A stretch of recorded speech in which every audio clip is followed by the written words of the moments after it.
Buenas tardes, mi nombre es Eduardo Israel Aboites Antonio, tengo 31 años y actualmente me encuentro cursando la licenciatura en Derecho en la Universidad Virtual del Estado de Guanajuato.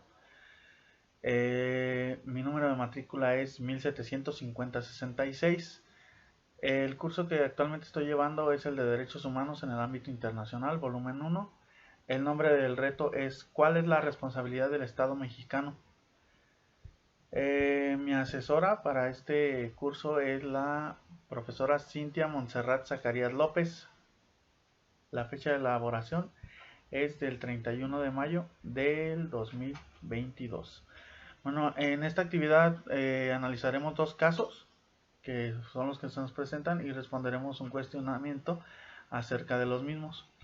En el primer caso nos dice que Caso 1. Ana se encontraba pacíficamente repartiendo panfletos a las personas que se manifestaban en la plaza de armas de su ciudad. El contenido de los panfletos versaba sobre citas bíblicas. Al enterarse de lo que hacía Ana, un policía decidió arrebatarle los panfletos y detenerla, argumentando que no era lugar para repartir ese tipo de información, pues alteraba el orden. Ana permaneció encerrada e incomunicada dentro de una patrulla durante 3 horas, hasta que la manifestación concluyó. Posteriormente, el policía la trasladó a Barandilla, donde recibió burlas y calificativos peyorativos por el personal de seguridad pública.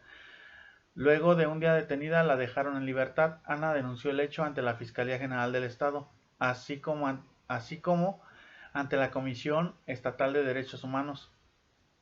Ambas instituciones omitieron el inicio de cualquier procedimiento, por lo cual Ana acudió a la Justicia Federal, donde resolvieron incompetencia para conocer el asunto. 2 años después, Ana presentó su caso ante la Corte Interamericana de Derechos Humanos. El cuestionamiento nos dice que si consideramos que existe responsabilidad por parte del Estado mexicano, argumentar y fundamentar la respuesta. Mi respuesta es positiva y mi respuesta es que sí, ya que en el caso de que se nos presenta, podemos observar primero que nada que la detención que realizó la policía fue injustificada, ya que tal y como lo menciona primero que nada la Constitución Política de los Estados Unidos Mexicanos en su artículo 6, la manifestación de la ciudad no será objeto de ninguna inquisición judicial o administrativa, sino en el caso de ataque a la moral, la vida privada o los derechos de terceros, provoquen algún delito o perturbe el orden público, que en este no era el caso. El derecho de réplica será ejercido en los términos dispuestos por la ley. Muy bien. Dentro de la Constitución nos encontramos que en su artículo 24 nos dice que toda persona tiene derecho a la libertad de convicciones éticas, de conciencia y de religión, y a tener y adoptar en su caso la de su agrado. Esta libertad incluye el derecho de participar individual o colectivamente, tanto en público como en privado, en las ceremonias, devociones o actos de culto respectivos, siempre que no constituyan un delito o falta penados por la ley, que en este caso no estaba cometiendo ningún delito la señorita Ana, por el cual fue detenida. Dentro de la Declaración Universal de los Derechos Humanos también nos podemos encontrar en su artículo 2 que todas las personas tienen derechos y libertades proclamados en la declaración, sin distinción de raza, sexo, color, idioma, religión, opinión política o de cualquier otra índole, origen nacional o social, posición económica, nacimiento o cualquier otra condición. La libertad de expresión también se menciona en la Constitución Política de los Estados Unidos Mexicanos, y la libertad de culto, el derecho a la libertad de culto.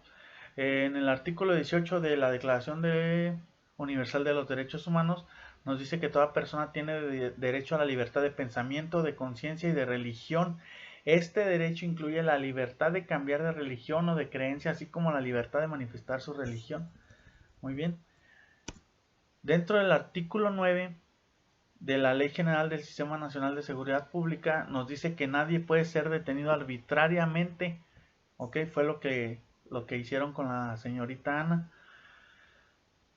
En su artículo 40 de esta misma ley dice que con el objeto de garantizar el cumplimiento de los principios constitucionales de legalidad, objetividad, eficiencia, profesionalismo, honradez y respeto de los derechos humanos, los integrantes de las constituciones deben de conducirse siempre con dedicación y disciplina, así como con el apego al orden jurídico y respetando las garantías individuales y derechos humanos reconocidos en la Constitución. Sin embargo, aquí fue el detalle que no se le respetaron los derechos que ya habíamos mencionado. Muy bien. En el artículo 113, del Código Nacional de Procedimientos Penales, nos dice que el imputado tiene los siguientes derechos. En el mismo artículo, párrafo 13, a ser presentado ante el Ministerio Público o ante un juez de control, según sea el caso, inmediatamente después de ser detenido o aprendido. En este caso nos dice que la señorita Ana duró 3 horas en la patrulla sin comunicación, que también se viola un derecho ahí fundamental, ya que debe de permitírsele la llamada a su defensor y se le debe de indicar el motivo por el cual se está siendo detenido. Muy bien, en el caso número 2 nos dice, durante la pandemia por COVID-19 el gobernador de una entidad federativa publicó un decreto por medio del cual se declaraba obligatorio el confinamiento en el domicilio particular de los habitantes en un horario de las 18 horas, de las 6 de la tarde a las 9 horas de la mañana. Asimismo se preveía una multa de 1.500 pesos a quien infringiera esta disposición. De no contar con recursos para el pago de multa, el decreto previo 36 horas de arresto. Andrés, de 34 años, un hombre que vivía en situación de calle, caminaba por la avenida principal de la ciudad a las 20 horas. Cuando un militar lo vio, lo detuvo y lo presentó ante la Secretaría de Seguridad Pública, donde le fue exigido el pago de la multa. Andrés argumentó no tener casa habitación, familia ni dinero para pagar la multa. Como consecuencia, fue privado de la libertad durante 36 horas, que eran las que habían establecido, y fue boletinado con su fotografía incluida en redes sociales como el primer detenido, un sinvergüenza capaz de negar a su familia con tal de no pagar la multa. Derivado de lo anterior, fue localizado por una asociación civil a través de la cual se planteó su caso en jurisdicción militar y ordinaria hasta ponerse de conocimiento de la Corte Interamericana de Derechos Humanos. Igual nos plantea el mismo cuestionamiento. ¿Consideras que existe la responsabilidad por parte del Estado mexicano? Argumenta y fundamenta tu respuesta. Muy bien, este caso también nos dice que dentro del artículo 4 queda prohibido de la ley federal para prevenir y eliminar la discriminación. Nos dice que queda prohibida toda práctica discriminatoria que tenga por objeto o efecto impedir o anular el reconocimiento o ejercicio de los derechos y la igualdad real de oportunidades en términos del artículo 1 constitucional y el artículo 1, párrafo segundo, fracción 3 de esta ley. Muy bien, el artículo primero nos dice que en su párrafo tercero, discriminación, para los efectos de esta ley se entenderá por discriminación toda distinción, exclusión, restricción o preferencia que por acción u omisión, con intención o sin ella, no sea objetiva, racional ni proporcional y tenga por objeto o resultado obstaculizar, restringir, impedir, menoscabar o anular el reconocimiento, goce o ejercicio de los derechos humanos y libertades, cuando se base en uno de los siguientes motivos: el origen étnico o nacional, el color de piel, la cultura, el sexo, el género, etc. Muy bien. Dentro del Código Nacional de Procedimientos Penales, en el artículo 113, los derechos del imputado, o del detenido en este caso, nos dice en su párrafo 14, no se debe de ser expuesto ante los medios. Ese es uno de los derechos del imputado o el detenido que se presente. No se puede ser expuesto ante los medios.